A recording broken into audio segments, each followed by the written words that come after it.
Fam,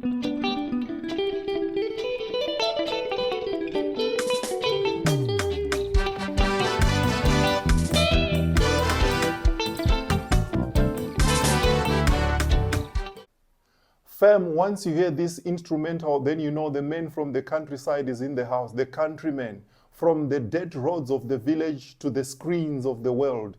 Where silence used to dwell, now there is a voice. Every name has got a history, and every place has got a story. Today I want to talk about the naming of the border that separates Mozambique and Zimbabwe, the Forbes Border Post. Let's go straight into it. Every time we pass through the Forbes Border Post, we see a name on a sign, Forbes. But who was Forbes? And why does his name stand on our soil, marking a border that divides families, languages, and history?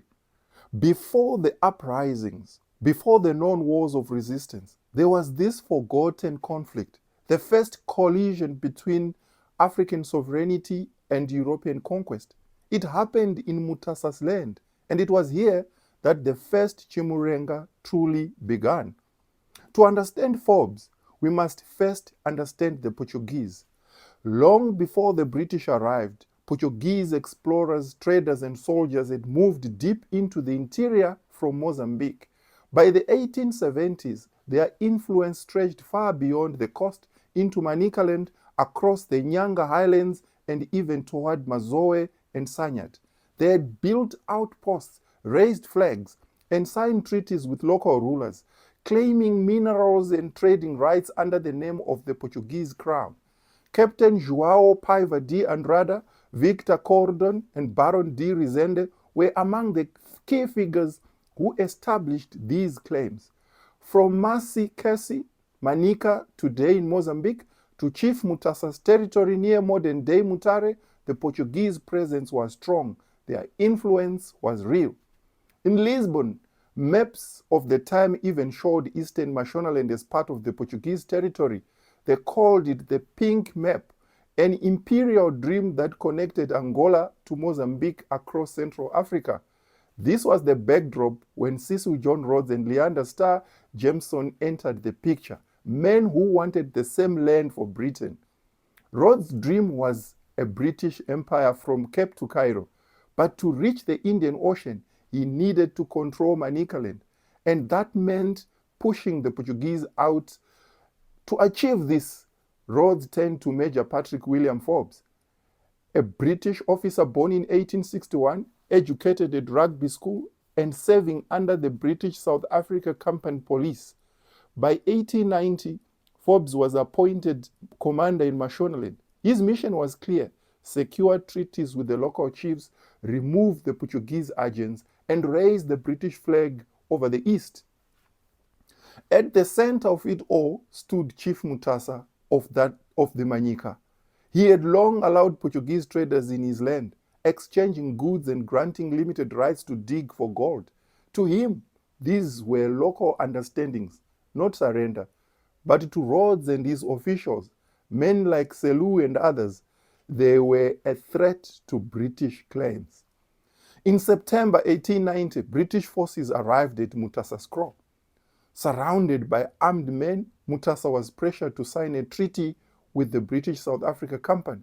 The document gave the company exclusive rights to mine, trade, and administer his territory, and it forbade him from dealing with the Portuguese again. Mutasa later told the Portuguese that he had signed under duress. Portugal did not accept defeat.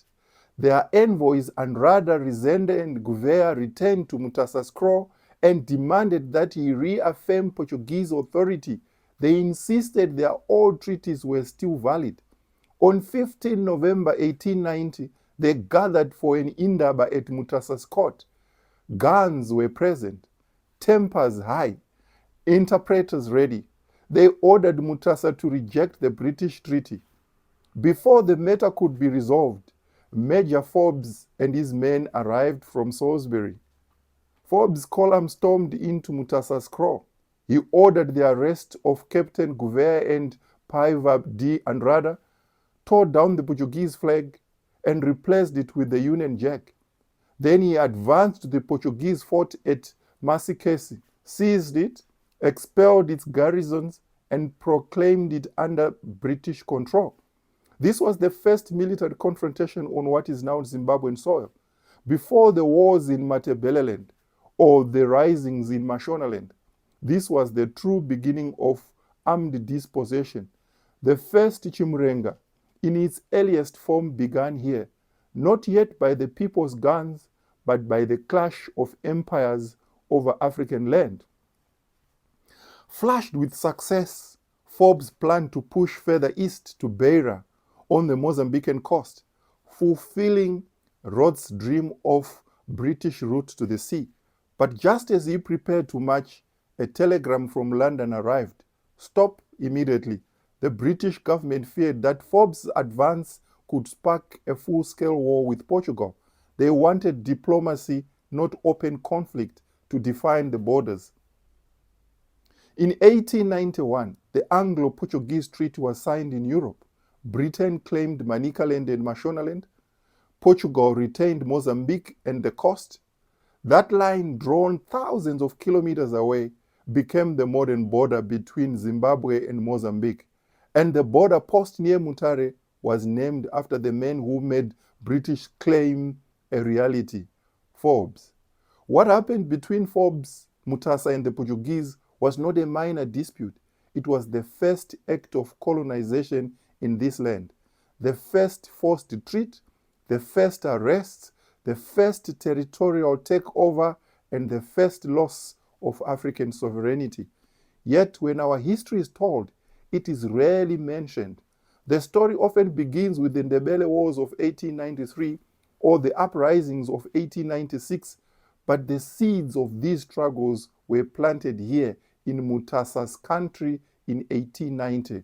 This was the beginning of the first Chimurenga, the earliest resistance of foreign domination, the opening chapter of Zimbabwe's long fight for land and freedom. For Chief Mutasa, these treaties meant loss of independence and control. For the Manyika people, they meant division, families split by an artificial line that ignored kingship and culture. For the British South Africa Company, it meant victory, the start of the colonial rule in the East and a model for taking the rest of the country. The Forbes Border Post still carries that legacy. It is more than a checkpoint. It is a monument to the moment Zimbabwe's borders were born out of conquest. When we cross that border today, we walk across the first battlefield of our dispossession. And yet, this history is barely told. This is not just the story of Forbes or Mutasa. It is the story of how the first Chimurenga truly began. Thank you so much for watching. See you in the next video.